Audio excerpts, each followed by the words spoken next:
La distribución Z se ocupa cuando tenemos datos tenemos datos poblacionales. Cuando conocemos los datos poblacionales.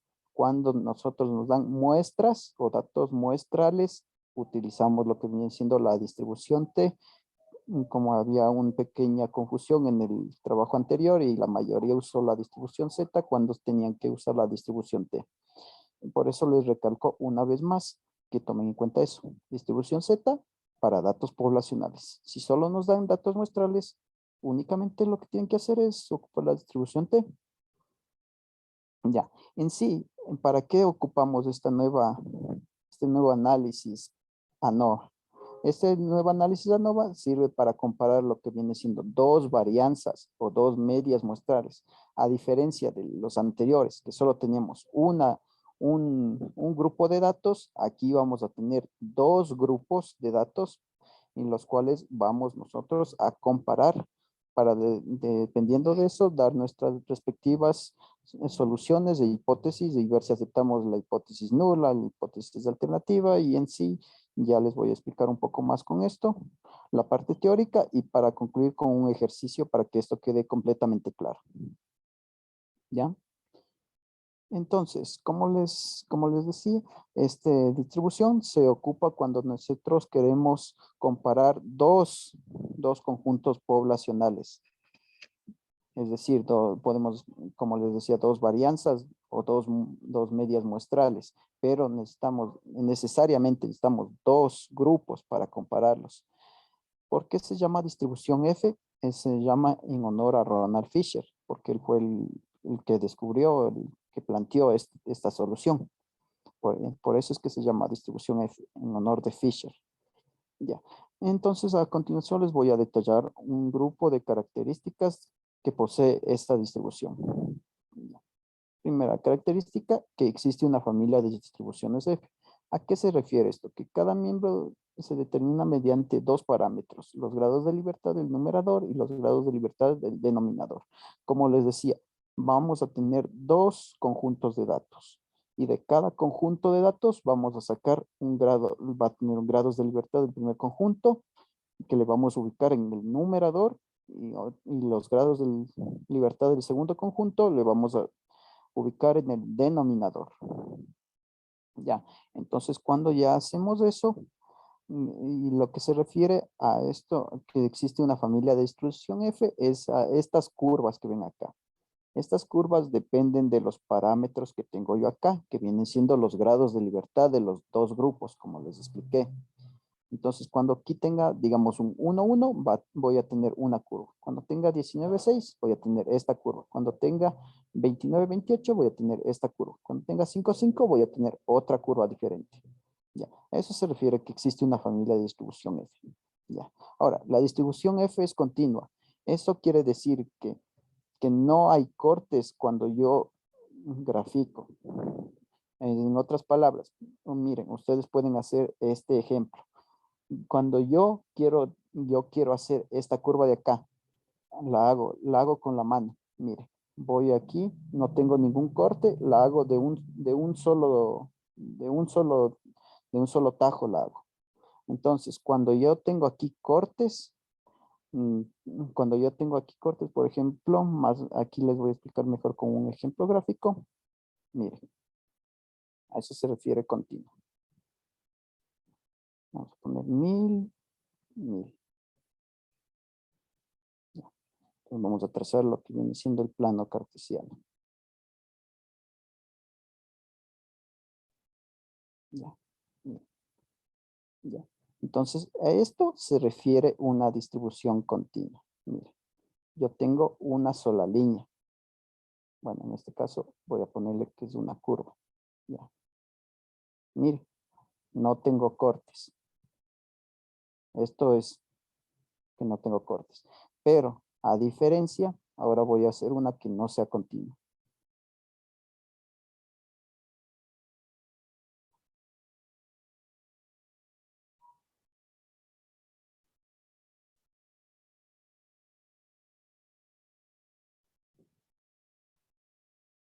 Ya. ¿Vieron? Aquí ya no le estoy haciendo en una sola línea. Aquí estoy haciendo una curva, de aquí me estoy saltando un espacio, ahí estoy haciendo una segunda curva. Eso se refiere que no es continua, que no la puedo hacer con una sola línea. En otras palabras, esto. Cuando no la hago así, esto es continuo. Cuando lo hago así, cuando ya suelto el lápiz y la hago con varios cortes, entonces eso ya no es continuo. ¿Ya? Entonces, ahora vamos. La distribución F no puede ser negativa. Esto es otra de las características de esta prueba de hipótesis ANOVA, que los datos no pueden ser negativos. Eso quiere decir que vamos a iniciar desde cero hasta más infinito. A diferencia de las otras muestras, de las otras distribuciones, que íbamos desde menos infinito hasta más infinito. En este caso, empezamos desde cero hasta infinito. Ya. Tiene un sesgo positivo. ¿A qué se refiere esto? Esto es a la curvatura. De nuevo vamos al ejemplo planteado acá. Mira.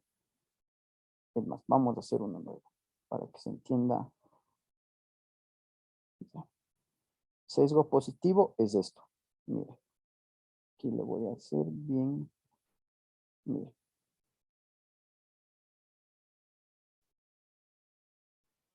¿Ya ven? Acá la curva es normal, pero acá está bien pronunciada. Esto es sesgo positivo, cuando la pronunciación está a la derecha. En cambio, si el gráfico estuviera de esta forma, sería un sesgo negativo. Como pueden ver, la curvatura la que más resalta está al lado izquierdo. Entonces, esto es un sesgo negativo, cuando esta curvatura se encuentra al lado izquierdo. Cuando se encuentra al lado derecho es sesgo positivo. Y cuando no se encuentra ni al izquierdo ni al derecho, eso es una distribución continua. Bien, sigamos. Ya. Y por último, es asintótica. Y la parte de acá. Ya. ¿A qué se refiere que es asintótica? Eso quiere decir que no corta el eje de las X. Como pueden ver, aquí inicia en cero, pero nunca topa esta línea de acá. Nunca topa el eje de las X. Aquí seguiría y nunca toparía el eje de las X. Eso quiere decir que es asintótico, que nunca va a topar ese eje. Ya, listo. Entonces, bueno, esas serían las características especiales de este tipo de distribución ANOVA. Ahora vamos un poco con la comparación de las varianzas poblacionales. Primero, lo que debemos de hacer es plantear lo que viene siendo la hipótesis nula y la hipótesis alternativa.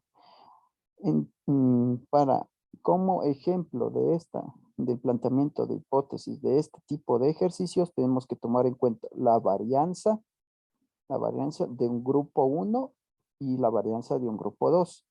Asimismo, para la hipótesis alternativa, la varianza del grupo 1, la varianza del grupo 2.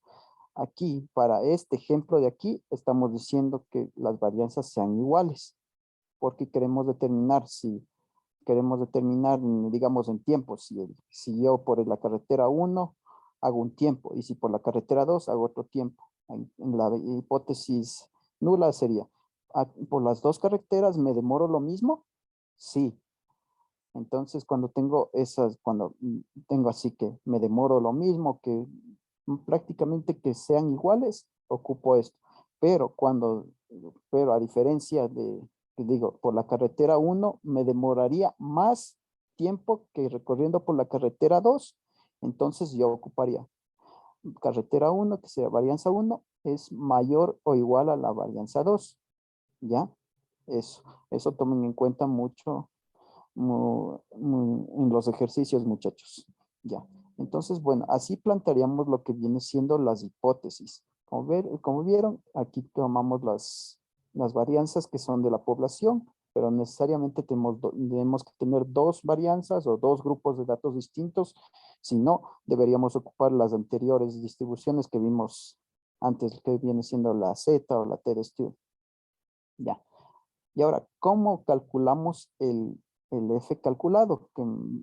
Llamémosle de ese modo, F calculado. Lo hacemos de la siguiente forma. ponemos aquí S1, que es la desviación estándar muestral. Recuerden que esto es, cuando es S1 es muestral. Cuando es sigma significa que es poblacional. Entonces, para calcular el F calculado, lo hacemos de la siguiente forma. S1 al cuadrado sobre S2 al cuadrado. ¿Ya? Perdón, se me fue de más. Ya. Entonces, ya entendido eso, entonces vamos a proseguir con un ejercicio para que esto quede completamente claro. Y el ejercicio dice así: Lamberlin nos ofrece servicios de transporte en limusina del Ayuntamiento de Toledo, Ohio. El aeropuerto metropolitano de Detroit, Sim Lammers, presidente de la compañía, considera dos rutas, una por la carretera 25 y otra por la autopista 1-75. Como Lambers desea estudiar el tiempo que tardaría en conducir el aeropuerto por cada camino y luego comparar los resultados, recopila los siguientes datos muestrales. Ya, aquí están mis datos muestrales, reportados en minutos, usando un nivel de significancia del 10%. Entonces, ¿vieron? Esto es un dato del ejercicio. ¿Hay alguna diferencia entre las varianzas de los tiempos de manejo por las dos rutas? Entonces, ya. Primero, ¿qué hacíamos para el paso 1? Bueno, antes del paso 1, tenemos que primero tener todos los datos numéricos con los que vamos a trabajar. Entonces vamos, una vez más, vamos a ver el ejercicio para ver qué datos nos está dando. ¿Ya? Nos está dando el nivel de significancia, ya. Nos está dando un grupo 1, un grupo 2, ya. Como nos está dando dos grupos, ya sabemos que tenemos que utilizar Fisher. Ya. ¿Qué más nos está dando? Nada más. Bueno, esto de aquí, la pregunta final, que en sí es para plantear lo que viene siendo las hipótesis. Y de aquí, ¿qué nos está faltando? Nos está faltando las varianzas o desviación estándar. Porque así calculamos la desviación estándar, para calcular la varianza solo debemos elevar al cuadrado. Ya. Entonces tenemos que calcular lo que viene siendo las varianzas. ¿Cómo calculamos la desviación estándar? Perdón. ¿Cómo calculamos la desviación estándar? Primero tenemos que calcular la media. ¿Cómo calculamos la media? Sumando todos los elementos y dividiendo para el número de elementos. Ya, sumamos un poquito más. Como vemos aquí, ¿cuántos elementos tenemos en el primer grupo? Tenemos 1, 2, 3, 4, 5, 6, 7. 7 elementos en el primer grupo, entonces tenemos que sumar este, más este, más este, más este, más este, más este, más este y dividir para 7. Con eso tenemos la media de este grupo. Lo mismo para este más este, más este, más este, más este, más este, más este, dividimos y para 8, porque este tiene 8 datos. ¿Ya? Y como pueden ver, es lo que estamos haciendo aquí. Sumamos todos, dividimos para 7, igual a esto. Lo mismo el de abajo. Sumamos todos, dividimos para 8, tenemos este resultado. Entonces, para calcular lo que viene siendo la desviación estándar, ocupamos la siguiente fórmula. La raíz cuadrada de la sumatoria de los elementos de X elementos menos la media al cuadrado. Hacemos lo mismo que en el como sacamos la media. El primer elemento menos 58,29, lo que me dé, le elevo al cuadrado, ya ahí tenemos. Más el segundo elemento menos esto, menos la media, y lo que me dé elevado al cuadrado, ya, más. Y así hasta completar todos los elementos. Y acá le dividimos para n-1. Ya, esto es una fórmula, o también en otros libros pueden encontrar que aquí se le divide para el número de grados de libertad, porque esto también nos sirve para calcular lo que viene siendo los grados de libertad, pero en muchos libros van a encontrar directamente así, pero en caso de que lo encuentren, ya saben que si dice grados de libertad, n-1. ¿Ya? Entonces con eso ya calculamos la desviación estándar del primer grupo y la desviación estándar del segundo grupo. Ya, tenemos todos los datos hasta aquí. Vamos ahora sí, recién a comenzar con los pasos. Primer paso, debemos plantear las hipótesis. La hipótesis ya saben que se plantea en base a lo que nos están preguntando al final. ¿Qué nos estaban preguntando en antes? Nos estaban diciendo, si yo voy por esta carretera 1 y por la otra carretera, ¿me voy a demorar lo mismo en llegar a mi destino? ¿Sí o no? Ya. Entonces, como dice, me voy a demorar lo mismo, entonces quiere decir que el tiempo de que se demora en la carretera 1 va a ser igual al tiempo de la carretera 2. Entonces, ya sabemos que es una igualdad. Entonces, por eso ponemos la varianza 1 al cuadrado es igual a la varianza 2 al cuadrado. Ya. Para la hipótesis alternativa, hacemos todo lo contrario. Si aquí estamos poniendo una igualdad, entonces aquí vamos a poner una que sea diferente. Entonces eso quiere decir que no se van a demorar lo mismo, que uno de los dos se va a demorar más. Ya. ¿Qué hacemos en el paso 2? Seleccionamos el nivel de significancia. Esto también era un dato del enunciado. Nos decía que vamos a trabajar con un nivel de significancia del 10%. Ya. En paso 3, seleccionamos el estadístico de prueba. Como ya les había explicado, para cuando tenemos dos grupos o dos medias muestrales, poblacionales, perdón, vamos a utilizar lo que viene siendo la distribución F. ¿Ya? Entonces, ya, ahora vamos a lo que viene siendo el paso 4. ¿Qué nos muestra el paso 4? ¿De qué se encarga el paso 4? Se encarga de determinar el F crítico o el valor crítico. Bueno, en este caso vamos a denominarle F crítico. ¿Cómo le hacemos?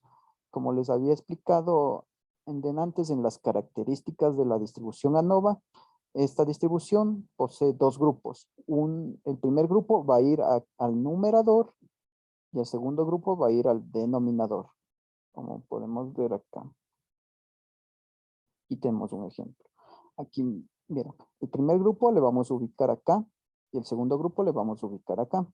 Entonces, con eso yo determino el F crítico.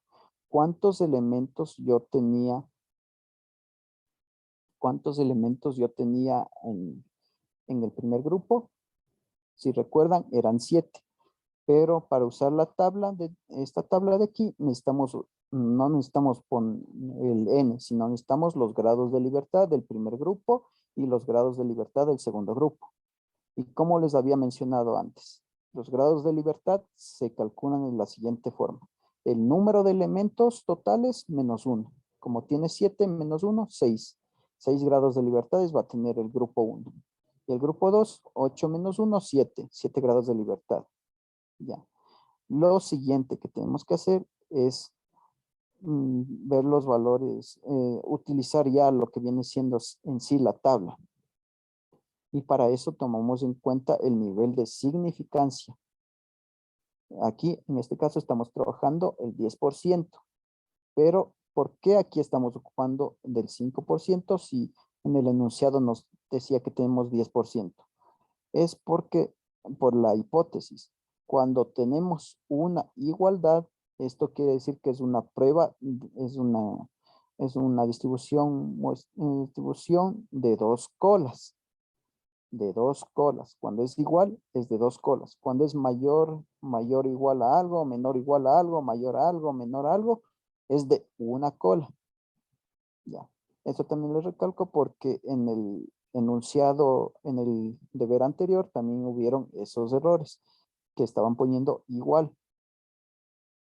Y claro que estaban trabajando de forma correcta, haciendo dividiéndolas en dos colas, pero en el anterior debía ser solo de una sola cola. Ya. ¿Ya? Entonces, ya, una vez que ya con la pregunta determinamos que esta es una de dos, cuando es de dos colas, siempre el nivel de significancia le dividimos para 2. Entonces nos da 0,05. Y ahí sí, buscamos la tabla correspondiente a la distribución F con 0,05. ¿Y cuántos grados de libertad tenía en el primer grupo? 6.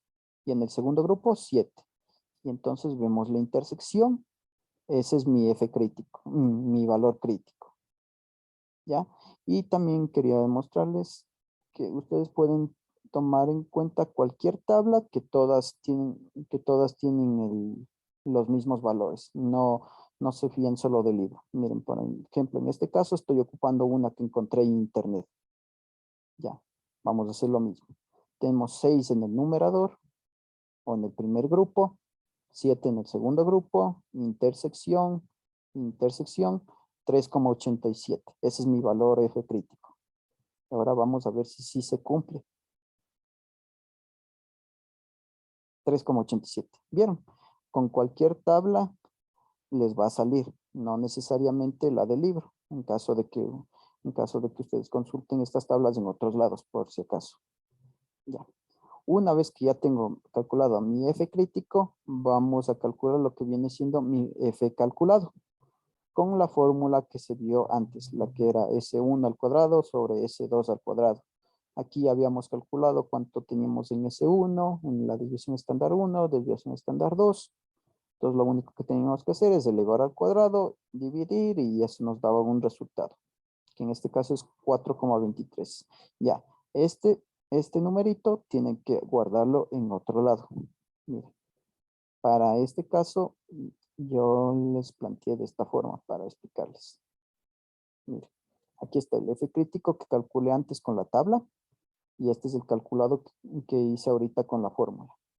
Lo único que tengo que hacer es ubicarles en la gráfica. Les recomiendo también, por lo menos al comienzo, hagan las gráficas, porque con las gráficas uno entiende mejor los enunciados y los ejercicios también. Entonces, tenemos aquí F crítico. Le ubicamos aquí en la gráfica, aproximadamente. Después tenemos un F, antes de ponerle el F calculado. Todo lo que esté aquí a la izquierda del valor crítico se acepta. O sea, con esto, si es que nuestro F calculado cayera por aquí, aceptamos la hipótesis. Ya. Caso contrario, si cae al otro lado, rechazamos la hipótesis.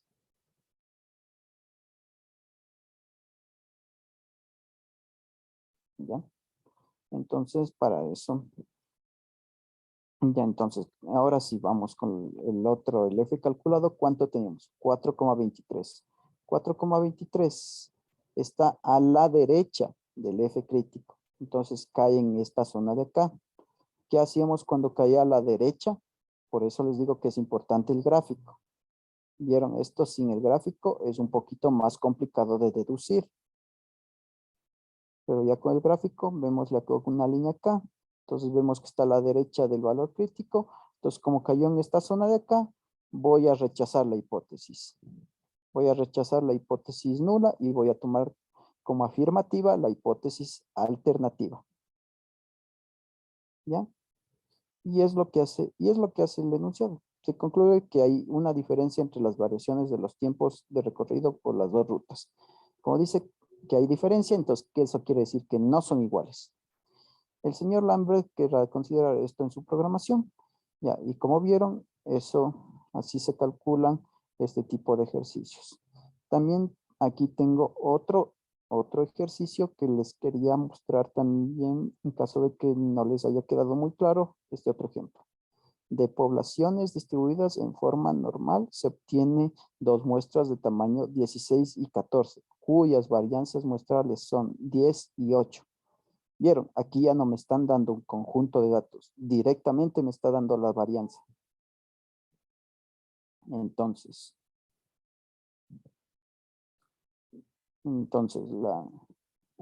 estos son varianzas. Entonces lo único que tienen que hacer es poner n es igual a 16, n1 es de 16, n2 es 14, s1 es igual a 10, s2 es igual a 8. Aplicar la fórmula. ¿Qué decía la fórmula? Que es la desviación estándar al cuadrado, pero como esto es una varianza, sí, dice cuyas varianzas muestrales son 10 y 8. Entonces 10 y 8 varianzas. Entonces, como no son varianzas, como no son desviaciones estándar, sino varianzas, entonces aplicamos esto. Con eso nos da, vamos a hacerle 10 para 8, dividido para 8, ya 1,25. Eso es lo que nos da.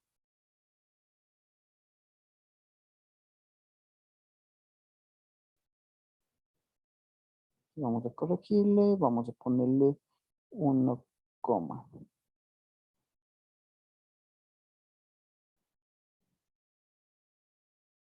1,25. 1,25. Ya, listo. ¿Ya? Entonces, como vieron, aquí este ejercicio es mucho más fácil incluso porque no tenemos que calcular la media ni la distribución estándar, sino aquí ya nos están dando, directamente nos están dando la varianza. Ya, entonces lo que tendríamos que hacer primero es plantear lo que viene siendo, una vez que ya tenemos los datos, vamos a plantear la hipótesis. ¿Qué dice? Determinar si la primera muestra tiene una varianza bastante mayor que la segunda, a un nivel de significancia del 95% y del 99%. Entonces dice, tiene una varianza bastante mayor. No dice que sean iguales como en el ejemplo anterior, sino bastante mayor. Entonces quiere decir que los primeros datos tienen que ser mayores o iguales a los segundos datos. Ya, entonces lo que estoy haciendo. La hipótesis alternativa mayor a la hipótesis nula. Perdón, aquí hay un pequeño error. Aquí debería ser la varianza.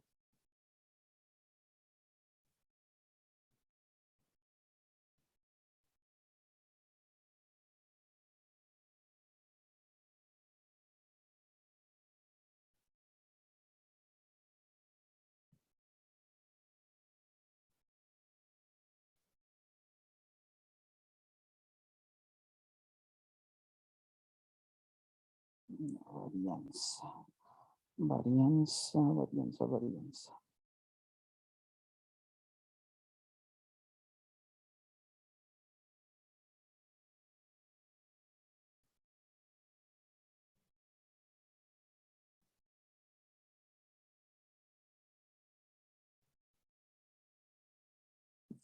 Aquí está. Varianza 1.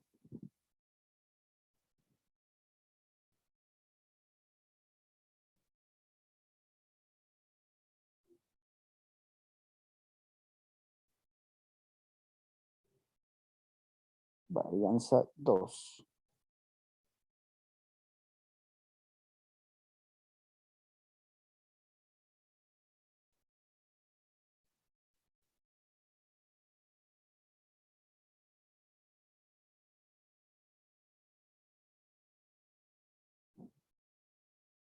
Ya. Entonces estoy diciendo que si la varianza 1 es mayor a la varianza 2.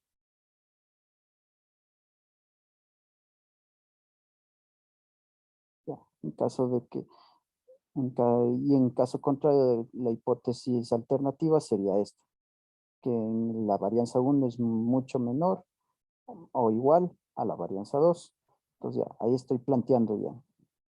Entonces, como vieron, esto ya no es una igualdad, sino aquí estoy usando mayor o menor y menor que. Entonces, primero concluyo que esto es una prueba de una sola cola, una distribución de una sola cola. Ya. Segundo, ¿cuánto me daba? Ya, yo al ubicarle 10 y 8 en la tabla para 0,05. Aprovechando que tenemos la tabla aquí, 0,05. 10 y 8. Vamos a ubicar. Nos dan 3,44. A ver, a ver, 10 y 8. 3,35. Ya. Entonces ese dato le vamos a poner acá. Ahí está. Ese es mi F crítico. 3,38. Ya. ¿Y cuánto me dio mi F calculado? Me dio 125. Ya, entonces lo único que tengo que hacer es esta. Ya, ya. Como 1.25 está al lado izquierdo de mi valor crítico, entonces yo acepto. Veo que, veo que sí está como está a la izquierda, yo tengo de aceptar la hipótesis nula, que es esta de acá. Caso contrario, debería ya aceptar la hipótesis alternativa, pero como está a la izquierda, yo debo aceptar. Entonces, nos da que para el caso 1 sí se cumple la primera muestra, ya que es mucho mayor a la segunda. Ya. Ahora, para el segundo caso, lo único que cambia es el nivel de significancia. Para eso ya no tengo que ocupar esta tabla de aquí, sino tengo que ver la de 0,01, porque dice 99%, ya saben, con el nivel de significancia se les dice 99%, tiene que hacer 100 menos lo que les dé. Ya, con eso, entonces lo mismo, 8 y 10, 8 y 10. Era 8 y 10. No, perdón, era al revés, 10 y 8. 10 y 8.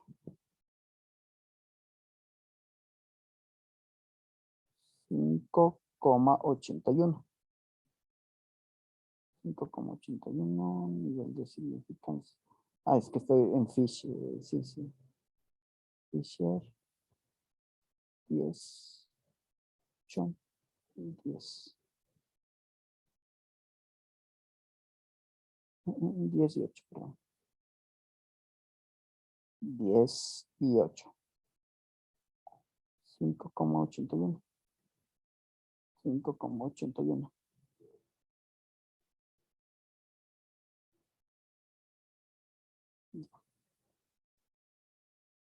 Entonces, mi valor crítico, ya como vieron, mi F calculado es 5,81. Entonces, más o menos va a ser por aquí.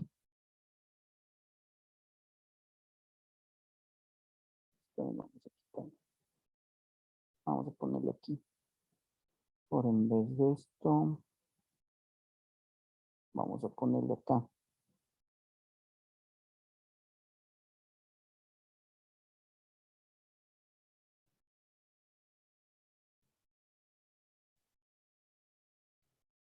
Ya. Entonces ahí está mi F crítico. Y mi F calculado sigue siendo el mismo. Vemos que todavía sigue a la izquierda de mi F crítico. Entonces, por ende, cuando yo tengo un nivel de significancia de 0,01 o 99%, también debo de aceptar la hipótesis nula. Entonces, para el caso B, si se cumple la primera muestra, es mucho mayor a la segunda. Vemos que sí se cumple para los dos casos. Bueno, y con esto, entonces ya vemos que sí se cumplió. Y con esto ya entonces terminaríamos la clase por el día de hoy.